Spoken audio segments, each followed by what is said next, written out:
2011 के बाद ये भारत के किसी भी प्रधानमंत्री का पहला दौरा है और यह दौरा द्विपक्षीय विषयों के सभी आयामों को विस्तार से इस पे चर्चा होगी और इसके साथ साथ जो सामरिक महत्व के विषय हैं उस पर भी दोनों देश आपस में चर्चा करेंगे। विजिट इस दौरे का मुख्य मकसद इथोपिया में हमारे जो हमारा अभी जो हमारा संबंध है उसको और आगे ले जाने का है। साथ साथ प्रधानमंत्री जी इथोपियन पार्लियामेंट के जॉइंट सेशन को भी एड्रेस करेंगे। तो भारत जो है डेमोक्रेसी की जननी है और हम चाहेंगे कि हमारा जो मैसेज है, हमारे जो बेस्ट प्रैक्टिसेस हैं वो पूरे अफ्रीकी महाद्वीप, इथोपिया सब तक पहुंचे। तो ऐसे कार्यक्रम हमने रखा है। इसके साथ साथ प्रधानमंत्री जी अडवा म्यूजियम में इनके शहीदों को श्रद्धांजलि भी अर्पित करेंगे।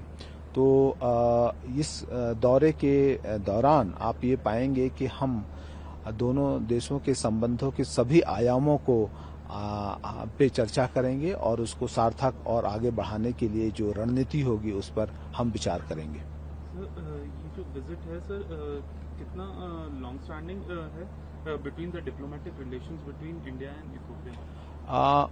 इथोपिया ने भारत और इथोपिया के जो डिप्लोमेटिक रिलेशंस हैं वो 1948 में स्थापित किए गए थे। भारत की आज़ादी के तुरंत बाद इथोपिया ने अपनी एम्बेसी भारत में खोली और वह अफ्रीकी महाद्वीप की पहली एम्बेसी थी।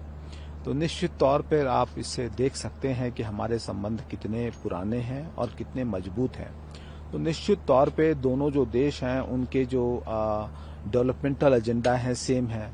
दोनों के पास जो है तकरीबन एक ही सा विषय है जिसको उन्हें एड्रेस करना है, जिसमें कि एग्रीकल्चर, इंडस्ट्री, एम्प्लॉयमेंट, स्किलिंग और जो नई टेक्नोलॉजी आ रही है उसमें कैसे हम अपना शेयर को बढ़ा सकें। तो इन सभी विषयों पर चर्चा होगी और निश्चित तौर पे जो इसके जो समाधान जो निकल कर के आएंगे, जो सहमतियां बनेंगी, वो न सिर्फ इन दोनों देशों के संबंधों को आगे बढ़ाने में मजबूती से साथ देंगी, बल्कि ये हम इसके माध्यम से बाकी अफ्रीकी देशों में भी अपने प्रभाव को बढ़ाने का और सहयोग को बढ़ाने का प्रयास करेंगे। क्या कोई महत्वपूर्ण एग्रीमेंट्स, एमओयू साइनिंग एक्सपेक्टेड है? जी हाँ, दोनों देशों के बीच कई विषयों पर चर्चाएं चल रही हैं और एमओयूज पे डिस्कशन हो रहे हैं और हम लोग ऐसी अपेक्षा करते हैं कि 16 तारीख को ऐसे कई सारे विषयों पर हम लोग हस्ताक्षर कर पाएंगे।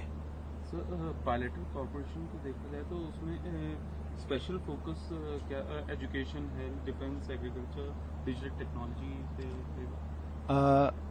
चूंकि दोनों देशों के जो एजेंडा हैं बहुत ही ब्रॉड हैं, तो आपने जो जो सेक्टर का जिक्र किया वो सभी सेक्टर उसमें शामिल होंगे और हमारा ऐसा फोकस रहेगा कि जो इथोपिया की जो आवश्यकता है उसके अनुरूप हमारा सहयोग रहे। इथोपिया की जो जरूरतों के अनुरूप हम अपना संसाधन यहाँ पर लगाएं और कृषि, विज्ञान, प्रौद्योगिकी, मैन्युफैक्चरिंग, ये सारे वो विषय, माइनिंग, ये वो विषय हैं जिसमें दोनों देशों में कॉम्प्लीमेंटैलिटी है। हमें जो आवश्यकता है वो इथोपिया के पास है, इथोपिया के जो चीज़ की आवश्यकता है वो हमारे पास है। तो इस विजिट के बाद आप देखेंगे कि हमारे बहुत सारे जो सेक्टर्स हैं वो इस क्षेत्र में और गंभीरता से देखेंगे और हमारे निवेश बढ़ेंगे, हमारे संबंधों में और मजबूती आएगी और इस तरीके के जो हाई लेवल एक्सचेंज हैं उसकी भी संख्या बढ़ेगी। सर, क्या कोई डिस्कशन होगी रिन्यूएबल एनर्जी पे, specially solar and green hydrogen पे?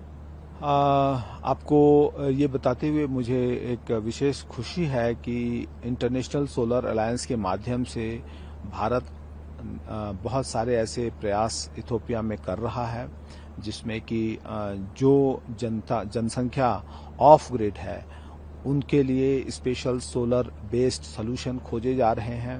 कृषि में वो क्षेत्र जहां पे एक सीजन में उनको पानी की व्यवस्था नहीं हो पाती है, सोलर पंप्स लगाने की व्यवस्था के बारे में प्रोग्रामिंग की जा रही है और सोलर एनर्जी का इस्तेमाल करके कैसे हम आम जनता के उसकी आजीविका को सुदृढ़ कर सकें और हम एक कम्युनिटी डेवलपमेंट कर सकें, इन सभी विषयों पर पिछले 5-6 महीने से चर्चाएं चल रही हैं, तो आप ये पाएंगे कि निश्चित तौर पे जो सोलर एनर्जी और स्किलिंग के माध्यम से हम बड़े प्रोजेक्ट्स इस देश में कर सकेंगे। क्या कोई स्पेशल आउटरीच प्लान हुआ है इंडियन डायस्पोरा के लिए और इंडियन डायस्पोरा के द्वारा पीएम मोदी जी के स्वागत के लिए?